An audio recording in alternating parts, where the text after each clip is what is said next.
SM. मुश्रीफांच्या पुस्तकाचा दाखला देत विजय वडेट्टीवारांनी उज्ज्वल निकमांवर टीका केली आहे। हेमंत करकरेंच्या शरीरात घुसलेली गोळी अतिरेक्यांची नव्हती, एका पोलीस अधिकाऱ्यानेच करकरेंचा बळी घेतला असा उल्लेख पुस्तकात आहे। त्याचा दाखला देत वडेट्टीवारांनी निकमांवर टीका केली आहे। तर वडेट्टीवारांच्या या विधानावर भाजप आणि शिवसेना शिंदे पक्षाने जोरदार हल्लाबोल केला।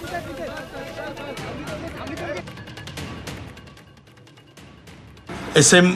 मुश्रीफांनी जे पुस्तक लिहिलं आहे, कदाचित वाचन तुमचं आलं की नाही मला माहीत नाही, त्या पुस्तकाचा दाखला घेऊन मी म्हटलं हे मी म्हटलेलं नाही। आणि विलासराव देशमुख साहेब असताना म्हणाले की कसाबाला फाशी झाली म्हणजे काही श्रेय घेण्याची गरज नाही, हे तर तालुका लेवलचा वकील गेला असता जो बेलआउट करतो तो वकील, कारण कसाबा अतिरेकी होता, त्याला फाशी होणंच होतं। त्यामुळे काय डिंग मारून घ्यायचा आणि स्वतःचा बळजावपणा दाखवायचा हे मी म्हणालो नाही, विलासराव देशमुख साहेब म्हणाले त्यावेळेस।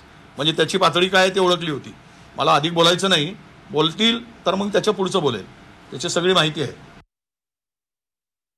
ज्या पक्षातून विजय वडेट्टीवार येतात ना, त्यांनी हिंदू दहशतवाद हा शब्द त्यांच्या नेत्यांनी निर्माण केलेला होता।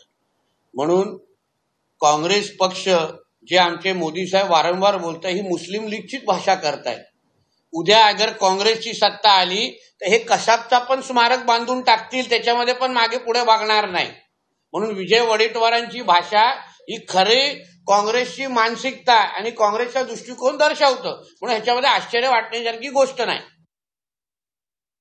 एखादा माणूस देशासाठी समर्पित होऊन काम करणारा जर लोकसभेमध्ये जाऊन आणखीन प्रखरपणे देशाची बाजू मांडू शकतो किंवा देशाच्या हितासाठी बोलू शकतो, असा माणूस जेव्हा जातो तर त्याच्यावर असे ऑब्जेक्शन घेणं मला वाटतं हाच खरा देशद्रोह आहे।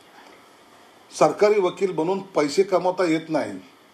अनेक वकील आहेत, नामांकित वकील आहेत, त्यांची जर फीस पाहिली आणि सरकारी वकिलाचं जर पाहिलं, पैसा कमवण्याचा जर उद्देश असता तर निकम साहेबांनी ते कधी तेव्हाच केलं असतं। परंतु देशासाठी मला काम करायचंय, देशद्रोहाला मला गाडायचंय।